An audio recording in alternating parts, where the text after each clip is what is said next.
साहिब सभी भक्तात्माओं को मुझे भक्त कैलाश दास की ओर से। और आप सुनिए संत रामपाल जी महाराज की मंगल प्रवचन, जो ध्यान देकर सुनिएगा जरा, यह क्या बता रहे हैं सुनिएगा जरा अपने गुरु जी की आवाज में।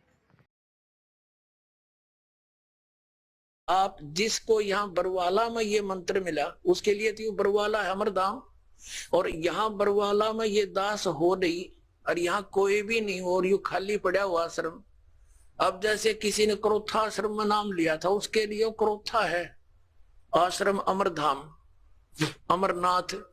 अब वहां कोई भी को नहीं, ये दास यहाँ पर बैठा तो उस क्रोथा में माथा टेकने तला बना हुआ है।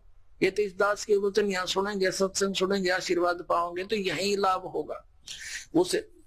तो अमरधाम जो है वो एक आदरणीय स्मारक तो है कि यहाँ पर ऐसी घटना घटी थी, लेकिन आपके लिए वहां जाने से कोई लाभ नहीं होगा। आपको तो वैसा ही संत खोजना पड़ेगा जिसके पास वो अमर मंत्र हो, और वो अमर मंत्र आपको चाहे बरवाड़ा की गली में मिल जाता और वहां उपदेश प्राप्त हो गया तो वही आपके लिए अमरनाथ है। उस मंत्र से मोक्ष होगा, उस स्थान से नहीं। अपने आत्मा जैसे तीर्थ कैसे बने, इसमें बहुत से प्रमाण है कि एक ऋषि था, उसने वहां बैठकर साधना की और उसने मोक्ष प्राप्त किया। अपने आत्मा जैसे एक हमाम दस्ता होता है सामग्री कुटन का, दवाई दुई कुटन का, लोहे का मुसल सा वो 1.5 फुट का और 2 फुट का, वो 1.5 फुट का, 1 फुट का ऊंचा, 9 इंच चौड़ा होता है। वो किसी का पड़ोसी ने मांग लिया और उसने उसमें कुछ सामग्री गुट्टी अवन अवन की और वो वापस दे गया मांझ धो के कति साफ करके, उनको लौटा गया जिसका था। उनको रात्रि के समय जब वो सोने लगे तो महक आ रही थी। उन्होंने देखा ये महक कहां से आ रही है, देखते देखते देखा ये तो इस हमाम दस्ते में से आ रही है।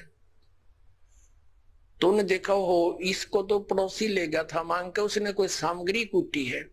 अपने आत्मा उसने सारी सामग्री निकाल ली, कति साफ करके वापस लौटा दिया और फिर भी महक आ रही है। वो सामग्री जो उसमें कुटी थी वो अलग वस्तु है, तो वो महक जो उसके अंदर आवे थी थोड़ी बहुत अमाम दस्ते में एक दिन के बाद खत्म होगी।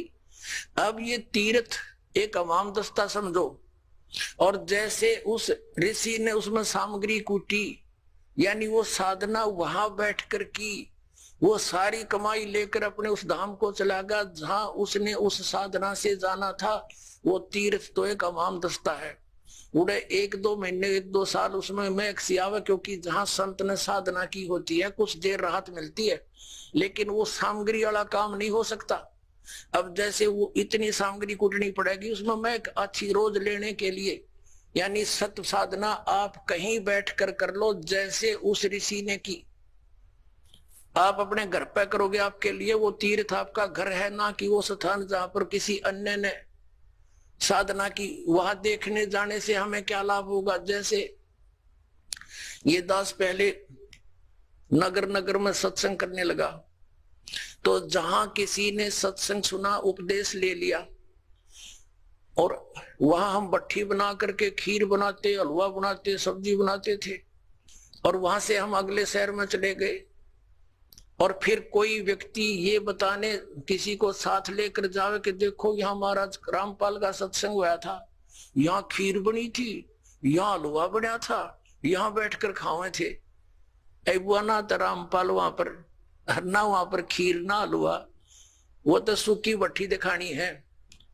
हलवा और रामपाल जहां मिलेगा उड़े माल मिलेगा भाई। इसी प्रकार समझ लो इन तीर्थों और व्रतों को। तो ये सतलोक आश्रम आपके लिए उन सब धामों और तीर्थों का काम करेगा। यहाँ आओ, अपना कल्याण करो। बोलो सतगुरुदेव।